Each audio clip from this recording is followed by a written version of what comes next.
अमावस्या की रात का घना अंधेरा था। जंगल की एक काली गुफा में एक तांत्रिक काला जादू कर रहा था। रात के अंधेरे में काले जादू के मंत्र रूह को हिला देने वाले डरावने लग रहे थे। लेकिन श्याम नाम का एक आदमी एक काले कंबल में छुपकर गुफा के बाहर घात लगाए बैठा था।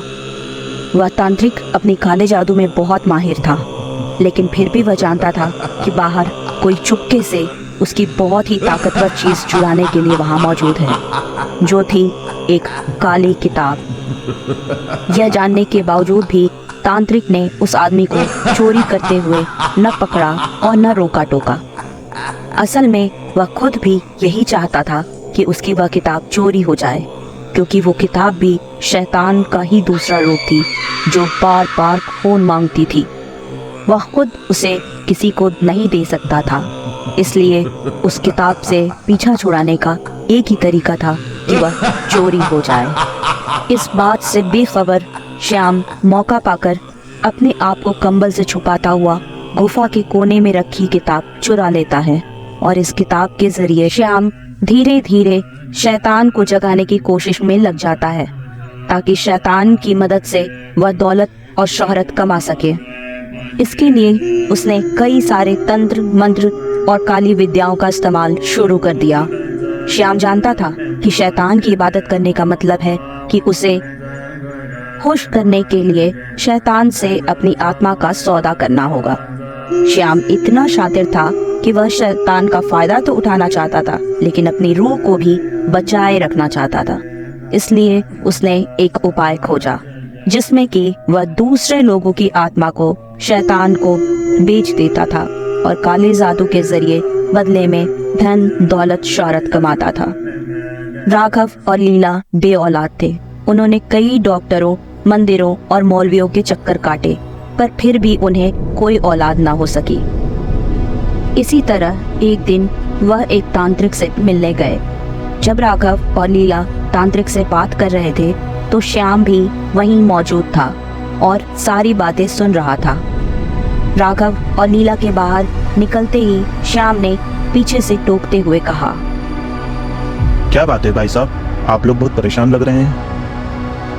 राघव ने कहा, इतने बड़े हवेली, घर, जायदाद होने का क्या फायदा अगर हमारा नाम आगे बढ़ाने वाला ही ना हो। फिर श्याम ने कहा, इसका मतलब यह है कि आप एक बच्चा चाहते हैं, लेकिन ये अस्पताल, पंडित और मौलवी आपकी किसी भी तरह से मदद नहीं कर पा रहे हैं। मैं आपको एक ऐसा उपाय बता सकता हूँ जिससे बिना किसी झंझट आपका परिवार पूरा हो जाएगा और आपको संतान का सुख भी मिलने लगेगा। इसके लिए हमें ज्यादा कुछ नहीं करना, बस एक छोटी सी पूजा करनी है और आपका काम, आपको मनचाहा सुख मिल जाएगा। राघव और लीला यह सुनकर बहुत खुश हो गए। वह लोग अमावस्या की रात का इंतजार करने लगे, जिस रात को पूजा की जानी थी। आखिरकार वह रात भी आ गई जिस दिन वह पूजा की जानी थी। आसमान में न तारे थे न चांद था। रात पूरी तरह से काली थी। इस काली अंधेरी रात में श्याम ने एक काले जादू का सिंबल बना दिया और उसके चारों तरफ मोमबत्तियां लगाई।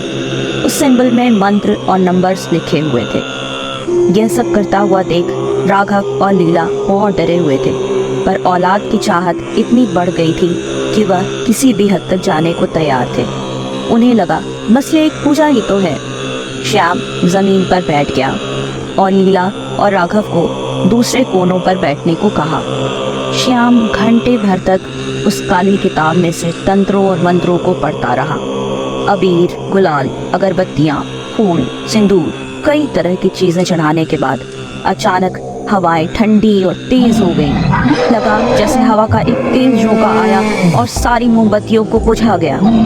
किसी को किसी का चेहरा तक दिखाई नहीं दे रहा था, और अचानक उसे काले जादू के बीच में से एक बहुत भयानक शैतान उभर कर सामने दिखाई पड़ा।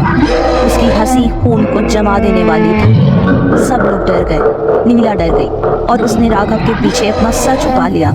राघव भी डर के मारे थर थर कांप रहा था। इसी बीच श्याम ने कहा, मेरे मालिक आपका स्वागत है मेरे मालिक। शैतान डरावनी हंसी हंसता रहा। श्याम ने राघव और लीला की तरफ इशारा करते हुए कहा, मालिक, ये लोग बेऔलाद हैं और इन्हें एक औलाद पसंद चाहिए। बदले में आप इसी घर में हमेशा के लिए रहेंगे और मुझे धन दौलत शोहरत देते रहेंगे। शैतान अब भी डरावनी हंसी और उसने कहा, ठीक है, मैं एक औलाद उनकी गोद में दे दूंगा, लेकिन बदले में मुझे एक दिन के पैदा हुए बच्चे के खून से अपनी प्यास बुझानी है। तो जाओ मेरे लिए नवजात का खून लेकर आओ। राघव और लीला बहुत डर गए। लीला ने कहा, औलाद के बदले औलाद? राघव ने कहा, नहीं, संतान पाने के लिए हम किसी और की गोद नहीं उजाड़ सकते। भले ही हमारी कोई संतान ना हो, पर हम किसी बच्चे की बलि नहीं चढ़ा सकते। शैतान को गुस्सा आ गया और उसने कहा, अगर तुम्हें संतान चाहिए तो तुम एक नवजात का खून लेकर आओ। इस पर राघव ने कहा, प्यास बुझानी है तो हमारे खून से बुझा दो, लेकिन हम किसी बच्चे की हत्या ना तो करेंगे ना करने देंगे।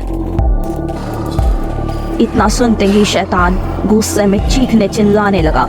वह उन दोनों पर टूट पड़ा और अपने दांतों और नाखूनों से उन्हें लहूलुहान कर दिया। खूब दर्द से तड़पते तड़पते राघव और लीला ने वहीं पर दम तोड़ दिया और अपनी आखिरी सांस ली। थोड़ी देर बाद राघव और लीला की आत्मा जाग उठी। उन्होंने अपने आप को इस अपने घर में पाया। यह घर अब शैतान का जेल बन चुका था, जहाँ पर और भी लोगों की आत्मा कैद थी। गलत काम न करने की वजह से वो लोग शैतान के कैदी तो ना बन सके, लेकिन इस काले जादू को करने की वजह से उनकी आत्मा मुक्त भी नहीं हो सकी। शैतान हमेशा के लिए इस घर में रह गया। श्याम बार बार किराए पर घर देने के बहाने से लोगों को वहाँ लेकर आता और शैतान की खून की प्यास बुझाता रहता। पिछले एपिसोड में आपने देखा कि श्याम एक परिवार को इस घर में किराए पर रहने के लिए लेकर आता है, जिसमें औरतें, आदमी और बच्चे हैं। अगले एपिसोड में हम आपको बताएंगे कि क्या हुआ जब उस शैतान ने उस परिवार पर हावी होकर उन लोगों को परेशान करना शुरू किया और कैसे उस परिवार ने उस शैतान का सामना किया। हमारे आगे की कहानी को जानने के लिए हमारे चैनल को सब्सक्राइब करें और वीडियो को लाइक करना बिल्कुल ना भूलें।